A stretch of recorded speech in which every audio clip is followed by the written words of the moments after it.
समझ में आ रहा है? नहीं आ रहा। कब तक बालक बने रहेंगे?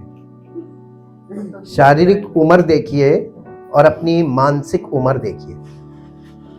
मन कैसा है? मन तो बच्चा है, ये नहीं होना चाहिए। फिर आपके बच्चे ओवर रूल करेंगे। हाँ, वो बिल्कुल सही बात लिख रहे हैं, क्योंकि लोग, बड़े बड़े लोग, जानकार लोग मूर्खताएं कर रहे हैं। टीवी पर करोड़ों रुपए हमारी सरकार को अवेयरनेस के लिए खर्च करने पड़ रहे हैं कि अवेयरनेस हो कि बेवकूफी से इन्वेस्ट ना करें। What type of mind? नहीं समझ में आ रहा है। लालच मनुष्य की मन को ब्लाइंड कर देता है, अंधा बना देता है। तो आप किस परमेश्वर को खोज रहे हैं? मन में तो आपके अंधेरा। And you said I am a believer. What type of believer you are? हम बिग क्वेश्चन मार्क लगाते रहेंगे जब तक कि सब लोग जाग नहीं जाएंगे। बड़े बड़े क्वेश्चन मार्क। आपका कोई भी एटीट्यूड तब तक प्रमाणित नहीं होगा जब तक पवित्र आत्मा के फल प्रकट नहीं होते। ये न्यू कॉवेनेंट का के स्टैंडर्ड्स हैं। आज मैं आपको एकदम बेसिक पे लेकर चलता हूं। इन द न्यू कॉवेनेंट यीशु मसीह आया। यीशु मसीह ही टीच अबाउट प्रेयर। वो यीशु मसीह प्रार्थना के विषय में कुछ टीच कर रहा था, सिखा रहा था, शिक्षा दे रहा था, प्रचार नहीं कर रहा था। कलीसियाओं में टीचिंग करनी चाहिए कि प्रीचिंग करनी चाहिए? हैं? और कर क्या रहे लोग? प्रीचिंग का मतलब होता है दावे करना, किसी चीज को लेकर दावा करना कि देखिए ये है, ऐसा है। ये this is called preaching. Preaching का मतलब किसी चीज को लेकर प्रचार करना, दावा करना। और प्रीचिंग फेल है विदाउट टीचिंग। तो कलीसियाओं में क्या प्रॉब्लम है? What is the deficiency in the body of Christ? क्या डिफिशियंसी है? टीचिंग, शिक्षा नहीं है। आधार है शिक्षा। सामाजिक जीवन का आधार शिक्षा, पारिवारिक जीवन का आधार शिक्षा, व्यक्तिगत जीवन का आधार शिक्षा। कहां शिक्षा? दावे, I am this, I am that, I am this, I am doing this, I am this, मैं ये कर सकता हूं, मैं ऐसा कर रहा हूं, मैंने ऐसा किया। ये प्रचार नहीं किया यीशु मसीह ने कभी। यीशु मसीह सब कुछ कर सकता था, उसने कभी नहीं कहा कि मैं ये कर सकता हूं या मैं ये कर रहा हूं। He teach the spirit of Christ. Holy spirit is the spirit of Christ. आप यूं कह लीजिए स्पिरिचुअल जीसस। तो उसका काम क्या होगा? प्रीचिंग के टीचिंग है। होली स्पिरिट का काम क्या होगा? जोर से बोलिए। डर रहे हैं। इसी से पता चलता आपका लेवल। हम तो चट बताते हैं, हालांकि हम तो चेहरा देख के भी बता सकते हैं। हालेलुया। यीशु मसीह जो काम करता था, पवित्र आत्मा उसी काम को आगे बढ़ा रहा है। और जहां यीशु मसीह का आत्मा आपको पहचानना है तो आप इसी बात से पहचानेंगे। जो वो करता था वही पवित्र आत्मा करेगा। लेकिन पवित्र आत्मा थोड़ा हार्ड तरीके से करेगा, बहुत हार्ड तरीके से करेगा, क्योंकि यीशु मसीह ने पहले ही से कह दिया था कि मनुष्य के पुत्र के विषय में, यानी अपने बारे में बोल रहा था, सन ऑफ गॉड, कि उसके विषय में तुम कुछ भी बोलोगे उसकी माफी है, क्योंकि तुम उसे जानते नहीं, इसलिए माफी है। अज्ञानता, अब देखिए माफी का आधार अज्ञानता है वहां पे। लेकिन पवित्र आत्मा के साथ विरोध मत करना, क्योंकि वो माफ नहीं करेगा। और वो नहीं माफ करेगा इसका मतलब वो पिता से कह देगा। सेंट्रल गवर्नमेंट, गवर्नर है वो खुद एक्शन नहीं लेगा, वो रिपोर्ट कर देगा। और वहां फिर तुम एक्सेप्ट नहीं होगे। Love of father, grace of Jesus Christ the son and the presence and power of the holy spirit तुमको कभी नहीं मिलेगा। इसलिए उसका विरोध मत करना। और आज सबसे ज्यादा विरोध पवित्र आत्मा का है, यीशु मसीह का नहीं है। और आपको मालूम है, हिस्ट्री इसके विषय में भी बताती है, यहूदी लोगों ने पवित्र आत्मा का विरोध किया और पवित्र आत्मा उन्हीं का शत्रु बन गया। देखिए मेरे साथ निकाल लीजिए मत्ती रचित सुसमाचार 6 अध्याय। मैं आपको बेसिक्स पे लेके चलता हूं। वारिस जब तक बालक है, हम इस पॉइंट ऑफ व्यू पे चल रहे हैं। हाँ, इमेच्योरिटी आपके अंदर हर टॉपिक को लेकर, हर विषय को लेकर इमेच्योरिटी कब तक, उसकी भी लिमिट्स होनी चाहिए। 5 पद से पढ़िए 6 अध्याय का। जब तू प्रार्थना करे, he is teaching about prayer. जब तू प्रार्थना करे तो कपटियों के समान ना हो, क्योंकि लोगों को, ओ कपटी का मतलब क्या होता है? ये वो लोग हैं जो प्रार्थना तो कर रहे हैं लेकिन they perform the prayers, prayer meetings, performance. देखो मुझसे अच्छी प्रार्थना, मैं कितना बड़ा प्रार्थना करने वाला हूं, बुलाओ लोगों को, प्रार्थना करेंगे और स्टेज बना के ऊंचे पे, दिस इज कॉल्ड परफॉर्मेंस। यीशु मसीह ने कभी स्टेज पर काम किया? तो यीशु मसीह के चेलों ने कभी स्टेज पर काम किया? पवित्र आत्मा कभी स्टेज पे काम करेगा? अब आप देखिए कि आप किन लोगों को मसीही समझ रहे हैं। यीशु मसीह ने कहा था मत्ती 24 में, बहुतेरे होंगे अंत के दिनों में झूठे मसीह। कौन? स्टेज परफॉर्मर्स जी, क्योंकि लोगों को दिखाने के लिए आराधनालयों में वहां पर भी स्टेज होता है, और सड़कों के मोड़ों पर स्टेज बना बना के, पब्लिक प्लेसेस में खड़े होकर प्रार्थना करना। यीशु मसीह ने कहा था उन्हें बहुत अच्छा लगता है, नेम फेम मनी तीनों चीज आती है, और उसने कहा था तुम भी ऐसे ही करना है? नहीं, तुम्हारी जिंदगी से रोशनी नहीं निकल रही, तुम सारी जमाने में जाकर करो, वो गलत है, वो मसीह का काम है ही नहीं। जाग जाओ, बी मैच्योर इन स्पिरिट। जी, मैं तुमसे सच कहता हूं, क्या मिला उनको? Why they did this? Name fame money उनको मिल गया है ना, लेकिन कौन नहीं मिला? यीशु नहीं मिला का मतलब पवित्र आत्मा नहीं मिला। हालेलुया। और लोग पवित्र आत्मा मांग रहे, मांगने से मिलेगा? यीशु मसीह ने अपने चेलों से क्या वायदा किया था? Holi spirit, the presence and power of the holy spirit is a gift, because he is a person, he is a gift. ठीक, आगे पढ़िए। परंतु जब तू प्रार्थना करे, देखिए this is the basics of about prayer. जब तू प्रार्थना करे, व्हेन यू प्रे, जब तू प्रार्थना करे तो क्या करना? तो अपनी कोठरी में जा और द्वार बंद करके, किससे? दुनिया में लोग स्टेज पर खड़े होकर किससे प्रार्थना कर रहे हैं? नहीं, प्रार्थना कर किससे रहे? टू होम दे एड्रेस, पिता को कर रहे, नहीं, पिता को नहीं कर रहे। आप लोग बहुत इमेच्योर है। दे एड्रेस टू गॉड, वो परमेश्वर को कर रहे हैं। और यीशु मसीह यहां पर परमेश्वर नहीं बोल रहा है। इसका मतलब बॉर्न अगेन लोगों को वो ये टीचिंग दे रहा है।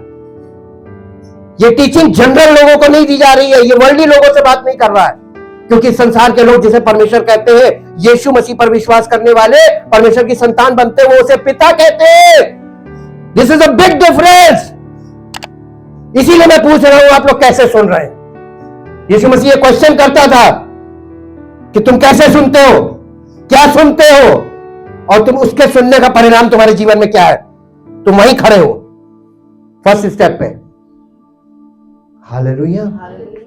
एक छोटी सी चीज है, चट से सब एक ही कॉन्टेक्स्ट में सब लोग घूम जाते हैं। इसका मतलब कंसंट्रेशन नहीं है। बॉर्न अगेन लोगों से बात कर रहा है, इसीलिए क्योंकि वो कह रहा है कि तुम अपने पिता से। दो प्रकार के लोग, वो दो प्रकार के लोग बात कर रहा है कि रिलीजियस लोग जो परमेश्वर से प्रार्थना करते हैं मोड़ों पे, चौराहों पे, they ask God, they call God, but when you pray, ये पर्सनल आ गया। Jesus is personal talking to his disciples. वो अपने चेलों से बात कर रहा है जिन्हें उसने नाम लेकर बुलाया था। They are born again because Jesus collect them. उसने उनको चुन लिया था। जी, जब तू प्रार्थना करे तो अपनी कोठरी में जा और द्वार बंद करके अपने पिता से जो गुप्त में है प्रार्थना कर। तब तेरा पिता जो गुप्त में देखता है, इसका मतलब कि जिसे तुम देख नहीं रहे हो वो तुम्हें देख रहा है। God also sees, not only hears. वो सुनता नहीं है। जिसने आपको 5 इंद्रियां दी हैं उसके पास भी वो इंद्रियां है। हालेलुया। आप जब परमेश्वर से प्रार्थना करते हैं तो आप इंद्रियों के बिना उससे बातें कर रहे हैं और आप सोच रहे हो उसके पास तो इंद्रियां है ही नहीं। वो तो सुन ही नहीं रहा कि हम आपस में क्या बातें करते हैं। हमें पति पत्नी एक दूसरे से क्या बातें कर रहे हैं, किस वे में बातें कर रहे हैं, वो तो सुन नहीं सकता जब तक कोई उसे बताए ना। तो आपकी इमेजिनेशन में ये क्यों नहीं रहता है कि वो हमारी हर कॉन्वर्सेशन को सुनता है। तो हमें अपने कॉन्वर्सेशंस में बहुत कंट्रोल्ड होना चाहिए। हस्बैंड वाइफ एक दूसरे से कैसे भी बात करें, ये पॉसिबल, ये अच्छा नहीं है, दिस इज नॉट गुड।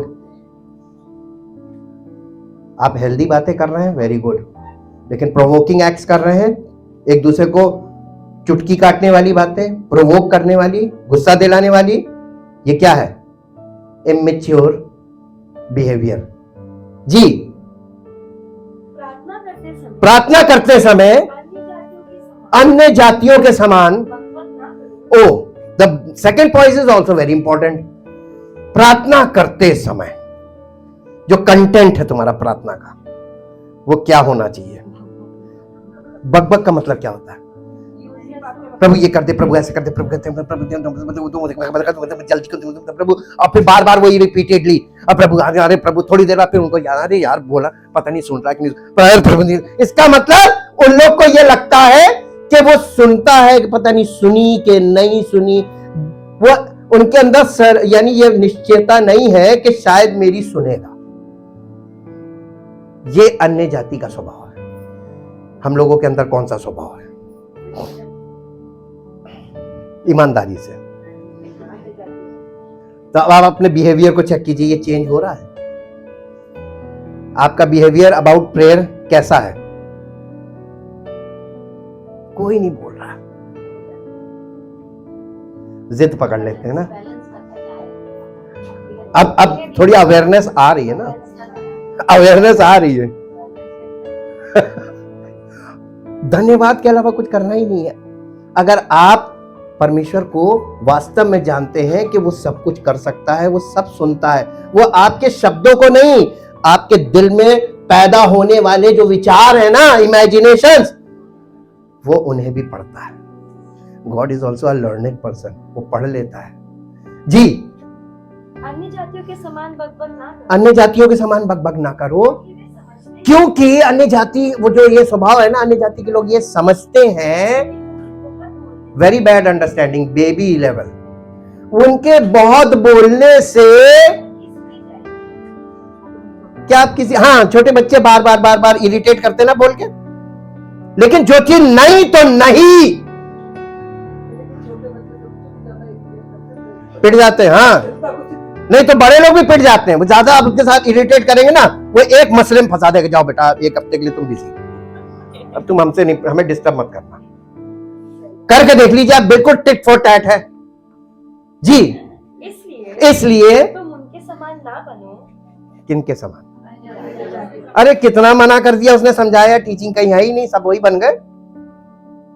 जी, क्योंकि तुम्हारा पिता, आप देखिए यहां पे चेंज हो गया।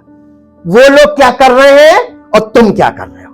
Jesus is talking about new born believers, beginners.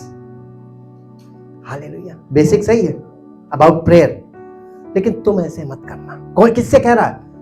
Born again, new born believers. आप लोग कौन है? New born believers. तुम लोग ऐसे मत करना, है ना? जी, क्योंकि तुम तो परमेश्वर के बच्चे बन गए हो यीशु मसीह पर विश्वास करके। Can you believe? आप विश्वास करते हैं कि आप यीशु मसीह के बच्चे बन गए? अगर आप ये विश्वास नहीं करते, इसका मतलब यीशु मसीह को आपने ग्रहण नहीं किया। अनसर्टेनिटी रहेगी माइंड में। आप उसके बच्चे हो गए हो और तुम्हारा पिता तुम्हारे मांगने से पहले ही जानता तुम्हारे मांगने से पहले ही जानता है कि तुम्हारी क्या क्या आवश्यकता ले। बाप को मालूम है, परमेश्वर जानता है, लेकिन देगा कुछ नहीं। लेकिन जब तुम यीशु मसीह को अपना उद्धारकर्ता ग्रहण करोगे और उस पर भरोसा करोगे तो परमेश्वर की संतान बनोगे, और फिर तुम्हारा पिता वो तुम्हारा क्या बन जाएगा? क्या वो आपका पिता बन गया है? कंफर्मेशन है? मेरे तो है। अगर आपको ये कंफर्मेशन है तो आपको ये मानना चाहिए, आपका ये विश्वास होना चाहिए, मेरा पिता जानता है कि मुझे किन चीजों की आवश्यकता है और मांगने से पहले देगा। तो मांगना है, प्रार्थना में मांगना है। बहुत साल मैंने इंतजार किया है इस टॉपिक को आपके सामने, क्योंकि मैं शुरू से कहता था ना करो ना करो ना करो, जो तुम कर रहे हो वो गलत है। अब आपको पता चलेगा क्यों गलत है। जो तुम्हारे मांगने से पहले जानता है कि तुम्हारी क्या क्या जरूरतें हैं, अतः तुम इस रीति से प्रार्थना अब उसने वहां पे प्रेयर सिखाई। What is the meaning of prayer? This is called model prayer. हे हमारे पिता। इसमें यीशु मसीह ने उनको कुछ भी, जैसे लोग सोचते हैं ना कि यीशु मसीह के पास जाएंगे, मांगेंगे, मिल जाएगा, जो कुछ चाहेंगे वो मिल जाएगा, नहीं, ऐसा कोई वायदा नहीं लिखा हुआ है। धोखा मत खाओ। झूठे प्रचार में ये सारी चीजें तुमको लुभाएंगी। हालेलुया। उसने प्रार्थना सिखाई, मैं इसको छोड़ देती है, बाईपास कीजिए, आगे बढ़ जाइए। आ जाइए ये 7वें अध्याय में, मत्ती 7 अध्याय और 7 अध्याय का 7 पद। मांगो। अब देखिए वही यीशु, अब ये कंटिन्यूएशन में चल रहा है। ये जो चैप्टर्स है ये बाद में पढ़े। जब आप ग्रीक में पढ़ेंगे, this is a continuation from chapter 5 to 7 and this is called beatitudes, जिसे पहाड़ी उपदेश कहते हैं। ब्यूटीट्यूड्स, ब्यूटीट्यूड्स का मतलब होता है बी एटीट्यूड। ये तुम्हारा व्यवहार होगा। तुम परमेश्वर में बॉर्न अगेन हो तो तुमको ये वाले स्टैंडर्ड्स फॉलो करने होंगे as a child of God, to grow maturity into the sons and daughters of God.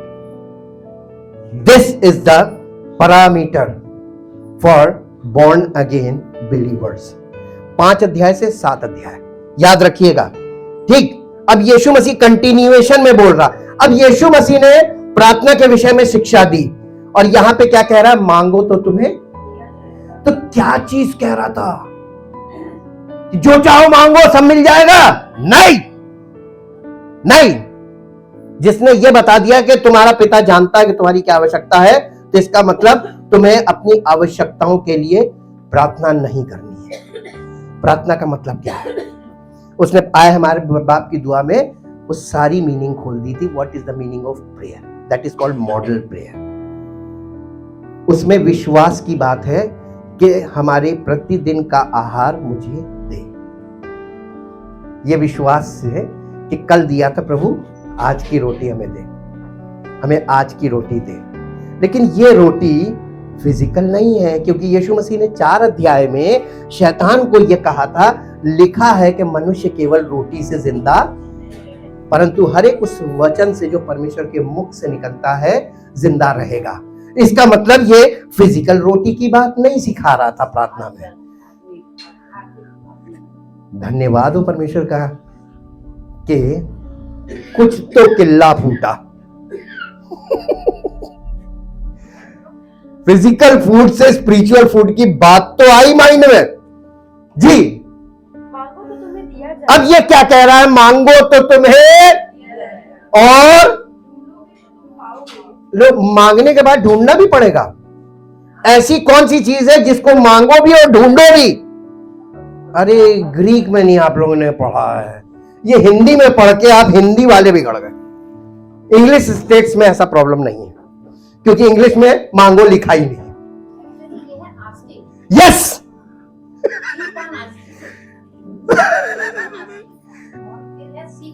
हाँ,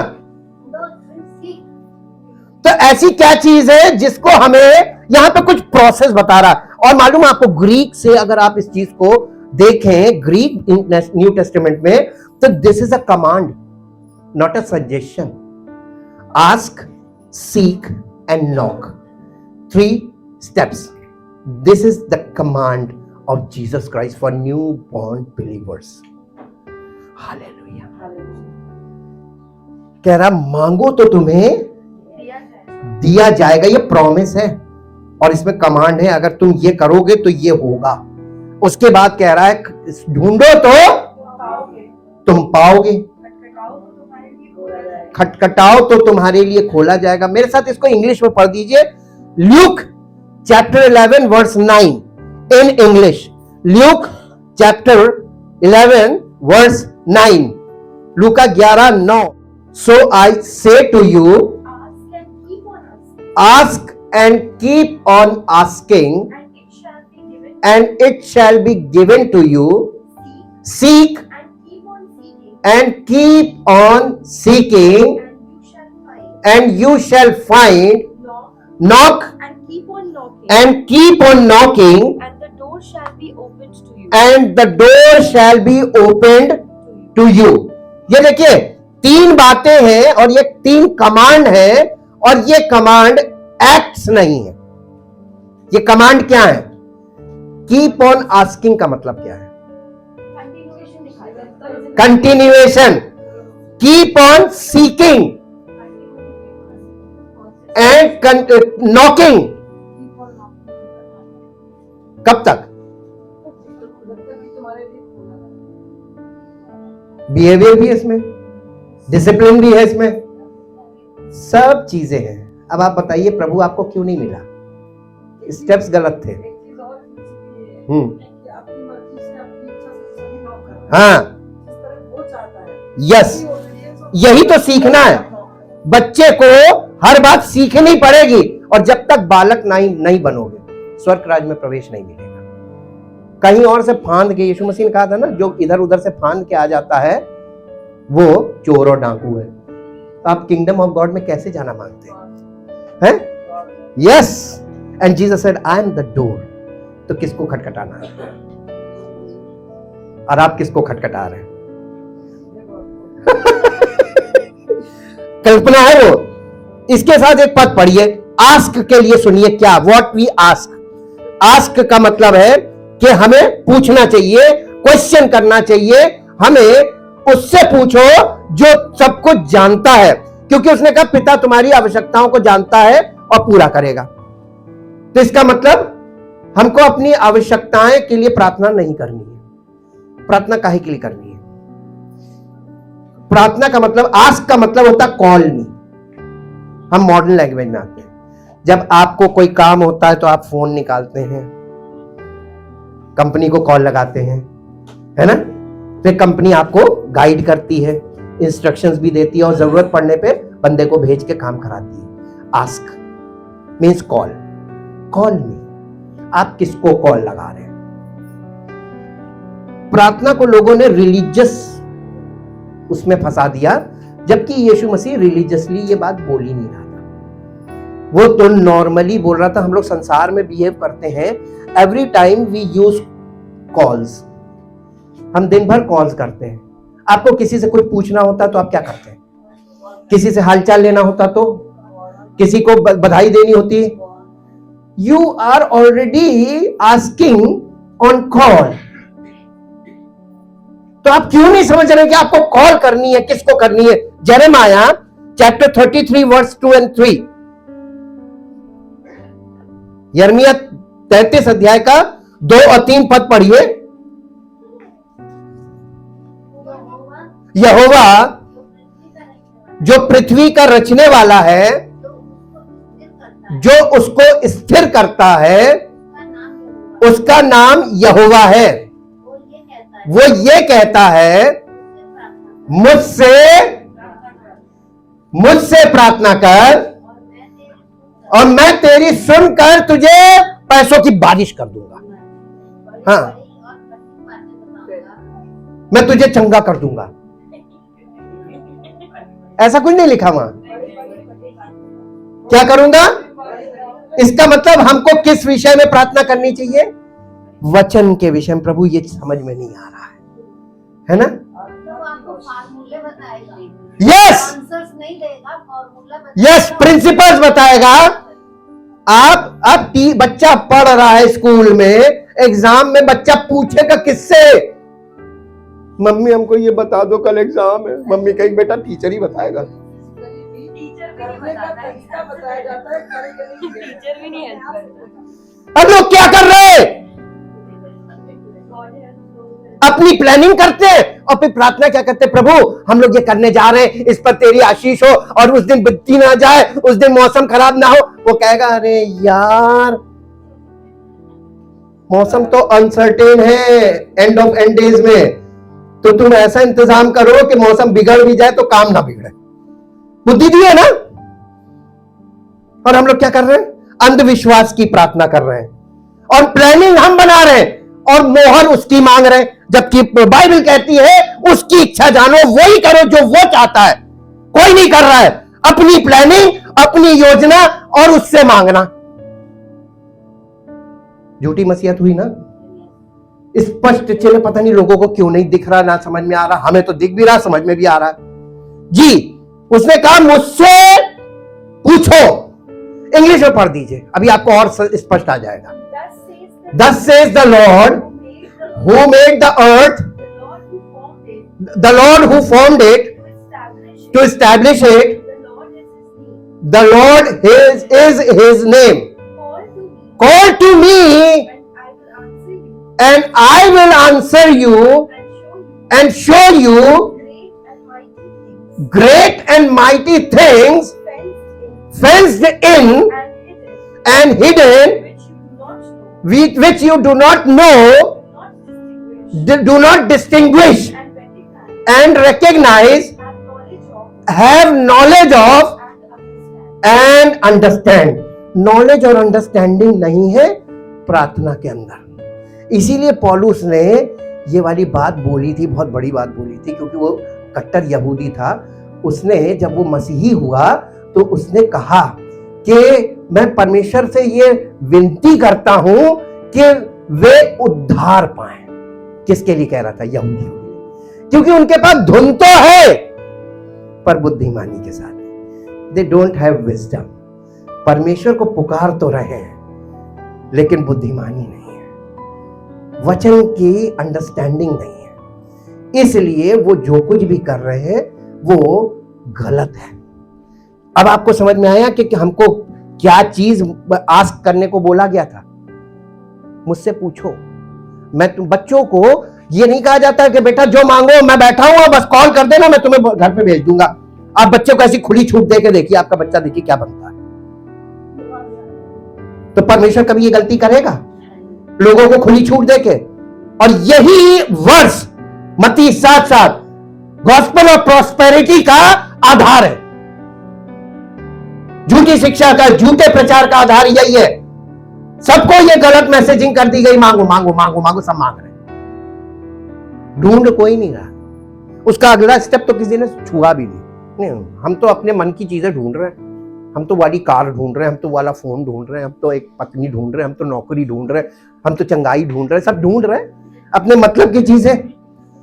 देने वाले को ढूंढ लो, देने वाले को ढूंढ लो। यीशु मसीह यही सिखाना मांग रहा था बच्चों को कि देने वाले को ढूंढो, सब कुछ तुम्हारा है। वारिस बनाना मांगता है, मांगने वाला नहीं।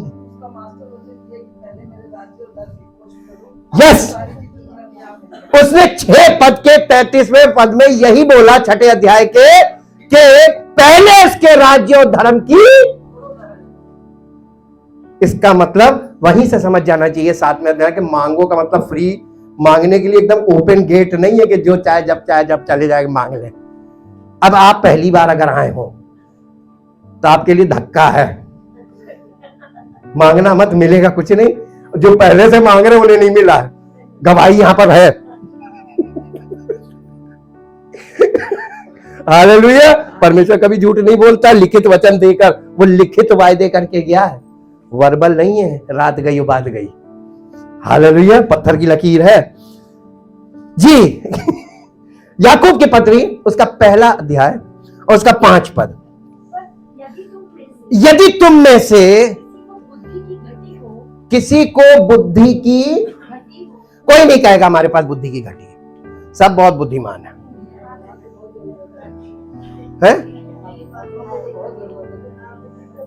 किसको लगता है कि हमें बुद्धि की घटी है? स्पिरिचुअली पूछ रहे हैं, फिजिकली तो है। ये यहाँ पे क्या याकूब ये मालूम यीशु मसीह का हाफ ब्रदर है, यानी यीशु मसीह के माँ का ही बच्चा है, लेकिन वो यूसुफ से पैदा हुआ था। ये हाफ ब्रदर कहते हैं इसको, जेम्स। ये क्या लिख रहा है? पर यदि तुम में से किसी को बुद्धि की घटी हो, परमेश्वर से मांगे। किससे मांगे? पास्टर से कभी मत मांगना। वो अपनी दे देगा, और परमेश्वर से मांगो वो अपनी देगा। तुम किससे मांग रहे हो बुद्धि? जिससे मांग रहे हो उसी की मिलेगी। वकील से मांगोगे वकील अपनी देगा, डॉक्टर से मांगोगे वो अपनी दे देगा बुद्धि, है ना? किससे मांगनी चाहिए? हमने बहुत जल्दी ये चीज सीख ली। आप कह दीजिए उसने मुझे सिखा दी कि क्या नहीं मांगना है लोगों से, कभी ना मांगना, मिलेगी नहीं, अपनी दे देगा। जी, जिसके पास बुद्धि की घटी हो तो वो परमेश्वर से मांगे, जो बिना उल्हाना दिए सबको उदारता से देता है। इसको इंग्लिश में पढ़ दीजिए जल्दी।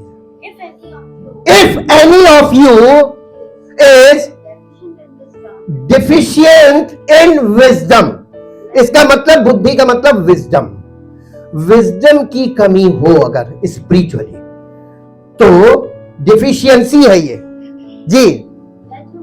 Late him ask of the giving God who gives to everyone liberally and ungrudgingly without reproaching and or fault finding, and it will be given him, और उसको वो दी जाएगी बिना दोष ढूंढे। वो तुमको ये नहीं कह रहे पता नहीं कहां से आ जाते हैं, इनके पास ये कमी है, ऐसा वैसा कुछ नहीं। बुद्धि मांगो दे देगा, यही देने में तुम खुश होता है। और आप उससे जमाने की चीजें मांगोगे नहीं मिलेगी। सब कुछ का देने वाला तुमको वो दे रहा जिससे तुम सब कुछ प्राप्त कर लो। हालेलुया। चिड़ी अपने बच्चों को उड़ना सिखाती हैं, पर तो ऊपर वाले ने उनको दे रखे हैं। डेवलप होने के बाद सबसे पहली चीज उनको क्या चाहिए? उड़ना सीखो, है ना? तो हमको भी उस, देखिए हम लोग गाना गाते हैं ना, परम पिता की स्तुति में, घोंसले को बार बार तोड़कर उसने चाहा कि सीखे हम उड़ना। कोई नहीं सीखना मांगता। उड़ने का मतलब क्या है? आत्मनिर्भर, पवित्र आत्मा पे निर्भर होना सीखो जी, ताकि तुम उड़ सको। एक और पद पढ़ दीजिए जो आपको मिलेगा, पहला यूहन्ना 3 अध्याय 22 पद। पहला यूहन्ना 3 अध्याय 22 पद। जल्दी जल्दी करिए, जल्दी जल्दी, जिसको फटाफट, स्क्रॉलिंग बहुत तेज होनी चाहिए। और जो कुछ मांगते हो हैं, और जो कुछ हम मांगते हैं वो हमें उससे मिलता है। क्योंकि हम उसकी आज्ञाओं को, किसको मिलता है? क्योंकि हम यानी वो लोग जो उसकी आज्ञाओं को मानते हैं और जो उसको भाता है, वही करते हैं। आप अगर आपका जीवन और आप रोज वही कर रहे हैं जो उसको भाता है, और आप उसकी आज्ञा मान रहे हैं, जो मांगेंगे आपको मिलेगा, है ना? और आपको मालूम है जब ऐसे हो जाएंगे तो आप उससे फर्जी नहीं मांगेंगे। जी, ये ग्रोइंग है जी।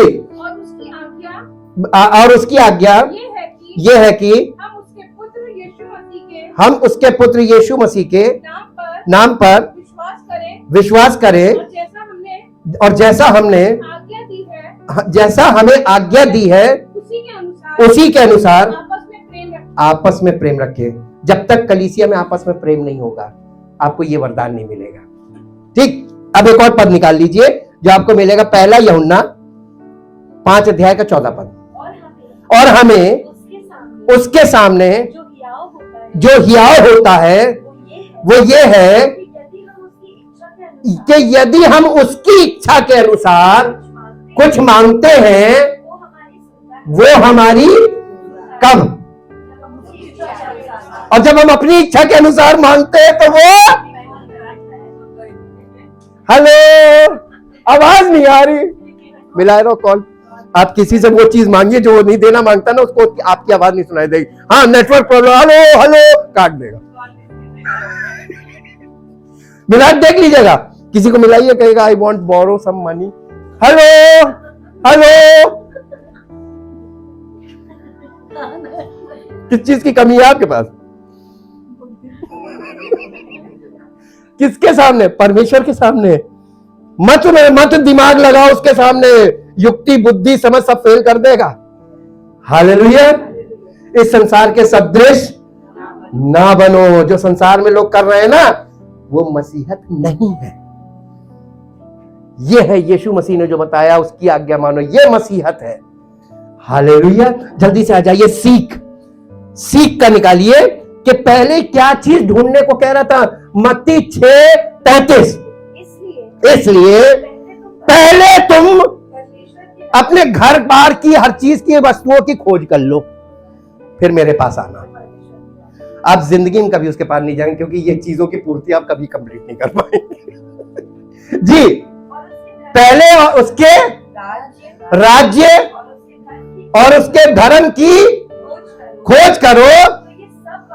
कौन सी? शारीरिक आवश्यकता है, तो ये मांगनी थी नहीं, उसके राज्य धर्म की खोज करनी थी, ताकि हमको ये सब चीजें प्रोवाइड करने लगे, प्रोविजन चालू हो जाए। पिता तुम्हारी आवश्यकताओं को जानता है, वायदे हैं ये सब।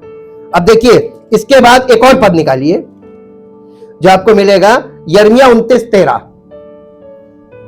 यिर्मयाह, तुम मुझे ढूंढोगे और पाओगे भी, क्योंकि कब आपको परमेश्वर मिल जाएगा या राज्य मिल जाएगा?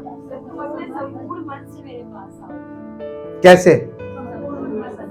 अब देखिए, आपका मन संपूर्ण कब होता परमेश्वर के पास आने के लिए? अभी तो सब half heartedly, quarter heartedly, 5% heartedly ऐसे आते हैं। चलो जाना पड़ेगा, संडे आ गया, लाचारी से, बेगारी से, जैसे बेमन से। टाइमिंग इसीलिए तो गड़बड़ है। हाँ, टाइमिंग। अब आप आर्मी में जाइए, वहां पर डिसिप्लिन है। विसल बजी, खट से फॉलो इन। हालेलुया। वो भी देखता कि देखे कब तक ये लोग ऐसा करेंगे। तुम जितना डिसिप्लिन देर करोगे, उतना तुम झेलोगे। हालेलुया जी। तुम मुझे एक और पद पढ़ दीजिए जो आपको मिलेगा, व्यवस्था विवरण 4:29 पद। व्यवस्था विवरण है, परंतु वहां भी तुम अपने परमेश्वर यहोवा को ढूंढोगे, वो तुमको मिल जाएगा। शर्त ये है कि परमेश्वर को ढूंढने के लिए शर्त ये है कि तुम अपने पूरे मन से, मन और प्राण, मन और प्राण। तो मन होता कहां? प्राण में है ना। तो अपनी पूरी जान लगा दो उसको ढूंढने के लिए, सारा मन लगा दो उसको ढूंढने के लिए, सारा ध्यान लगा दो उसको ढूंढने के लिए, फुल कंसंट्रेशन। कहां पे कह रहा है? इसका एक पद ऊपर पढ़ लीजिए, कहां पे तुम मुझे ढूंढो वहां भी मैं मिल जाऊंगा। और वहां तुम मनुष्य के बनाए हुए, वहां लकड़ी और पत्थर के बनाए हुए देवताओं की सेवा करोगे, जो ना देखते और ना सुनते और ना खाते और ना सूंघते हैं, परंतु वहां भी कहां? स्टैच्यू के सामने जिसकी तुम सेवा में लगे हुए, वहां भी अगर तुम मुझे खोजोगे। हालेलुया। इसलिए परमेश्वर इस चीजों को कभी मना नहीं करता, करने दो, पता नहीं किसको वहीं में मिल जाऊं। हालेलुया। कहां कहां मिल सकता है? सब जगह। पृथ्वी उससे भरी हुई है। ये आपको आंखें चाहिए देखने की, आपकी आंखें देख नहीं पा रही, आपका मन नहीं सही है, आपका दिल नहीं सही है। इसके बाद जल्दी से आ जाइए, 9 खटखटाना। लूका रचित सुसमाचार उसका 13 अध्याय और उसका 25 पद पढ़िए। लूका रचित सुसमाचार 13 अध्याय 25 पद। तुम में से ऐसा कौन है जो चिंता करने से नहीं, लूका 13 अध्याय, जब घर का स्वामी उठकर द्वार बंद कर चुका हो जी, और तुम बाहर खड़े हुए द्वार खटखटा कर कहने लगो, हे प्रभु हमारे लिए खोल दे, और वो उत्तर दे, मैं तुम्हें नहीं जानता, तुम कहां के हो। तब तुम कहने लगोगे, हमने तेरे सामने खाया पिया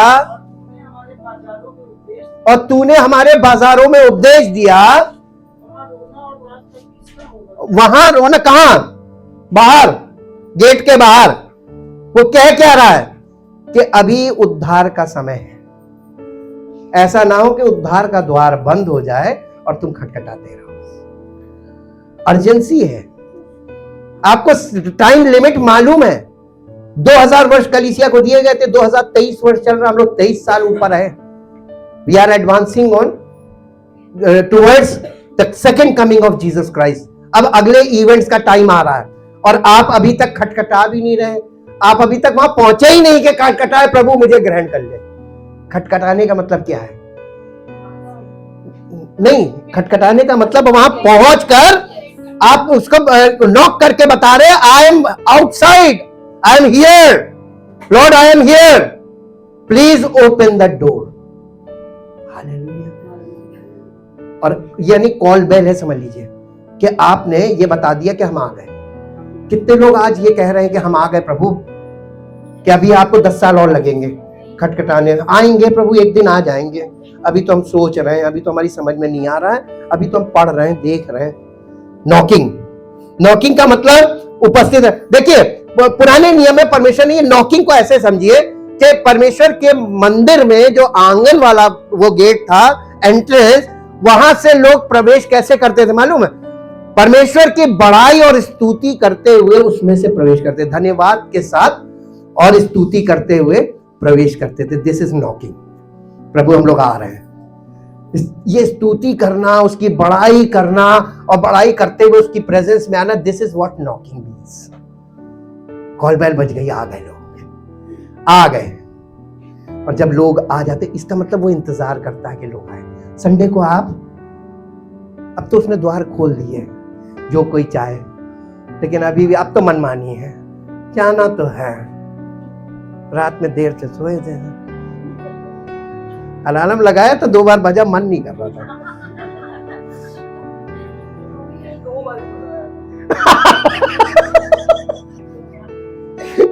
हालेलुया। एक और पद पढ़िए, लूका रचित सुसमाचार 12 अध्याय 36 पद। नॉकिंग, और तुम उन मनुष्यों के समान बनो जो अपने स्वामी की इंतजार करने वाले बनो। खटखटाने वाले मत बनो, इंतजार करने वाले बनो। अब उल्टा हो गया ना।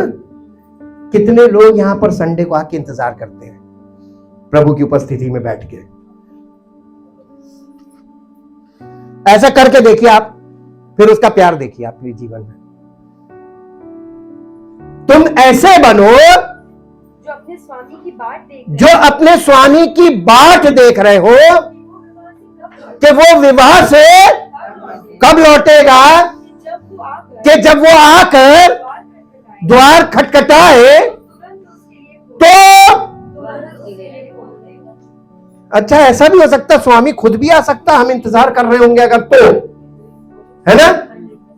यीशु मसीह ने ऐसी बात बोली थी कि प्रकाशित वाक्य में 3 अध्याय 20 पद खोलिए, तुम तुरंत उसकी आवाज सुनकर इंतजार कर रहे होगे ना, तो जैसे ही तुम्हें पता चलेगा अरे स्वामी आ गया, खट से दौड़ के दरवाजा खोल दिया।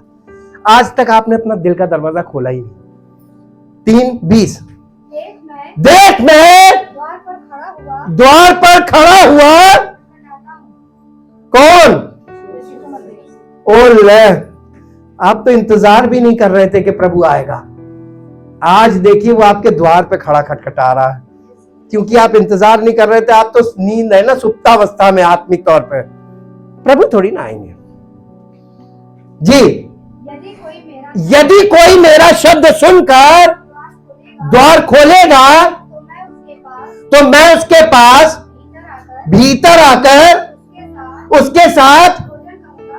वो आपके साथ भोजन करना मांगता है, स्पिरिचुअल फूड खिलाना भी मांगता है, खाना भी मांगता है। हालेलुया। ये होली कम्युनियन है, the real holy communion. Jesus want to share his meal with you. Hallelujah. गुप्त मन्ना की उसने वायदा किया है कि मैं तुम्हें गुप्त मन्ना दूंगा, सीक्रेट मन्ना। आप जो आज मन्ना देख रहे हैं ये नहीं, सीक्रेट मन्ना। आपको मालूम है सीक्रेट मन्ना के बारे में? आपको स्टडी में बताएंगे, लंबी चीज है। यीशु मसीह आपके साथ भोजन करना मांगता है, लेकिन सबसे मुख्य विषय हमारा क्या है? He is knocking at our door of our heart. वो हमारे दिल के दस्तक दे रहा है। जो कोई द्वार आवाज सुनकर उसका, हाँ, हियर हिज वॉइस। आप वॉइस ऑफ गॉड को लगातार सुनिए, क्योंकि यीशु मसीह आपके दिल पे खटखटा रहा है, आप सुन नहीं रहे, और वो आपके साथ भोजन करना चाह रहा है, फेलोशिप चाह रहा है, fellowship at meal. Thank you, thank you, thank you. सुलेमान से परमेश्वर ने कहा, मांग, ask whatever you want. पहला राजा 3 अध्याय, पहला राजा 3 अध्याय और उसका 5 पद पढ़िए। पहला राजा 3 अध्याय 5 पद। Thank you Jesus. हाँ, गिबॉन में यहोवा ने रात को स्वप्न के द्वारा सुलेमान को दर्शन देकर कहा, जो कुछ तू चाहे कि मैं तुझे दूं वो मांग। अरे ये वाली बात अगर आप में से किसी से कह दे, इमेजिन कीजिए, आप में से किसी से कह दे तो आप क्या मांगेंगे? प्रभु 10 मिनट का टाइम दो, मैं अपनी लिस्ट तैयार कर दूं। आपको जब ये देखिए, मैंने क्यों कहा, आपको जब ये पता चलता है कि आपका कोई खास जो आपसे बहुत प्यार करता है कहीं विदेश गया है और आपकी उससे बात हो जाती है, अरे आप वहां मेरे लिए, अरे अब लिस्ट तैयार कर लो, व्हाट्सएप कर दो, ये लाना है।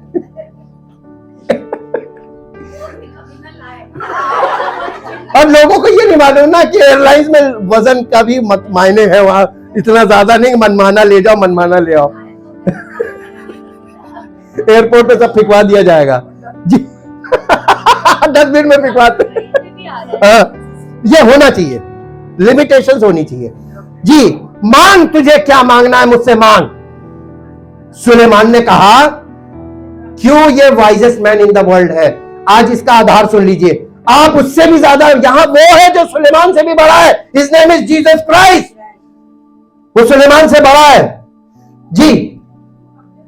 तू अपने दास मेरे पिता दाऊद पर बड़ी करुणा करता रहा, क्योंकि वो अपने को तेरे सन्मुख जानकर तेरे साथ सच्चाई और धर्म और मन की सिधाई से चलता रहा, और तूने यहां तक उस पर करुणा की थी कि उसे उसकी गद्दी पर विराजने वाला एक पुत्र दिया, जैसा कि आज वर्तमान है। और अब हे मेरे परमेश्वर यहोवा, तूने अपने दास को मेरे पिता दाऊद के स्थान पर राजा किया है, परंतु मैं छोटा लड़का सा हूं जो भीतर जाकर आना जाना भी नहीं जानता। फिर तेरा दास तेरी चुनी हुई प्रजा के बहुत से लोगों के मध्य में है, जिनकी गिनती बहुतायत के मारे नहीं हो सकती। तू अपने दास को अपनी प्रजा का न्याय करने के लिए समझने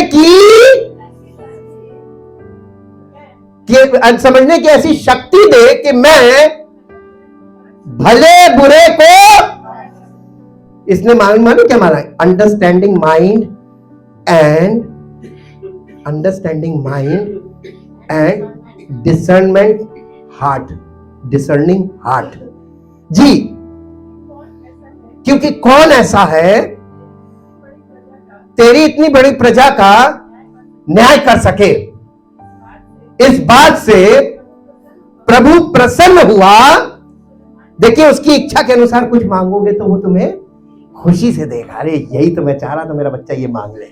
जी, सुलेमान ने ऐसा वरदान मांगा है, तब परमेश्वर ने उससे कहा, इसलिए कि तूने ये वरदान मांगा है और ना तो दीर्घायु और ना धन और ना अपने शत्रुओं का नाश मांगा है,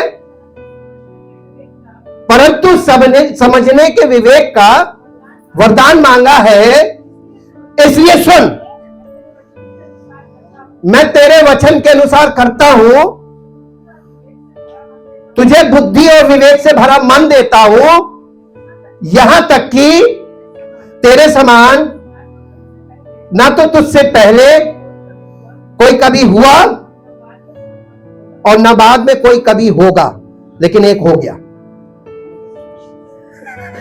जी, फिर जो तूने नहीं मांगा, अर्थात धन और महिमा, वो भी मैं तुझे यहां तक देता हूं कि तेरे जीवन भर कोई राजा तेरे तुल्य ना होगा धन और महिमा में। जी, फिर यदि तू अपने पिता दाऊद की नाई मेरे मार्गों में चलता रहे, मेरी विधियों और आज्ञाओं को मानता रहे, तो मैं तेरी आयु को बढ़ाऊंगा। परमेश्वर ने उसे सब कुछ दिया, लेकिन क्या मांगने पे? अब मैं आपको कॉम्बिनेशन बता रहा हूं। Holi spirit is the combination of knowledge, wisdom, understanding and insight. अंतर्दृष्टि जिसको बोलते हैं हिंदी में, ज्ञान, बुद्धि, समझ और अंतर्दृष्टि, ये पूरा कॉम्बिनेशन होली स्पिरिट, यीशु मसीह का आत्मा सुलेमान से ज्यादा बड़ा है ना? तो यीशु मसीह के पास बुद्धि और ज्ञान के समस्त भंडार है, और पवित्र आत्मा के द्वारा वो भंडार हमें अंदर कर जाए। परमेश्वर जब हमें अपना बच्चा बनाता है तो हमें होली स्पिरिट का वरदान देता है। ये बुद्धि का आत्मा, ज्ञान का आत्मा, समझ का आत्मा और अंतर्दृष्टि का आत्मा है। ये डेवलप होना चाहिए। Thank you Jesus. मंडे से हम लोग इस एक्सरसाइज को करेंगे, डेवलपमेंट की। Thank you, thank you, thank you Lord. आज अगर आप भी सुलेमान की इस प्रार्थना में अपने आप को जोड़िए, प्रभु मुझे भी यही दे दे। देखिए आपको देगा। उसने कहा मुझसे मांगो मैं तुम्हें दूंगा। जिसके पास बुद्धि की घटी हो मुझसे मांगे। कितने लोग आज मांगने को तैयार है बुद्धि? वो केवल बुद्धि नहीं देता है, वो कॉम्बिनेशन देता है, और कॉम्बिनेशन है बुद्धि का आत्मा, समझ का आत्मा, ज्ञान का आत्मा और अंतर्दृष्टि का आत्मा। और ये सब चीजें एक ही आत्मा है, वो है पवित्र आत्मा, मसीह का आत्मा, पुत्र का आत्मा। Thank you, thank you, thank you Lord. जो लोग इस प्रार्थना में शामिल होना चाहते हैं कि प्रभु मुझे भी दे दे, मुझे भी दे दे। बॉर्न अगेन बच्चे को पवित्र आत्मा दिया जाता है और कलीसिया में इसलिए जोड़ा जाता है ताकि पवित्र आत्मा के वरदान उसमें डेवलप हो सके बाइबल स्टडी के द्वारा। Thank you, thank you, thank you, thank you. परम पिता परमेश्वर, आपका बहुत धन्यवाद करते हैं। आपके इकलौते पुत्र प्रभु यीशु मसीह के द्वारा हम आपको पिता कह सकते हैं। ये हमारे लिए सौभाग्य की बात है और ये हमारे लिए आदर की बात है। और हम धन्यवाद करते हैं पिता कि आपने हमें अपना बच्चा बना लिया और अपने पुत्र का आत्मा हमें वरदान में दिया है। और आपके वचन में लिखा है कि जब तुम बुरे होकर अपने बच्चों को अच्छी चीजें देना जानते हो तो तुम्हारा स्वर्गीय पिता तुम्हें क्यों कर पवित्र आत्मा ना देगा। हाँ प्रभु, हम बुरे होकर अपने बच्चों को बेस्ट चीजें देने की इच्छा करते हैं और देते हैं, लेकिन आप हमें सबसे बेस्ट, सबसे उत्तम चीज देते हैं जिससे हमारा जीवन आपकी महिमा का कारण बने। हम इस वरदान का आदर करते जो आपने हमें दिया है, और हम इस आदर को परमेश्वर का आदर समझकर पवित्र आत्मा की अगुवाई में स्टेप आउट करना उसके इंस्ट्रक्शंस में चलना, उसके इंस्ट्रक्शंस में बढ़ना और परमेश्वर के वचन में पवित्र आत्मा की दृष्टिकोण से मन लगाना, ये हम करेंगे ताकि हम सबका जीवन परमेश्वर की महिमा का कारण बने और सारी महिमा उसको मिले। धन्यवाद के साथ इस प्रार्थना को आपके इकलौते पुत्र प्रभु यीशु मसीह के नाम से मांगते हैं, आमीन।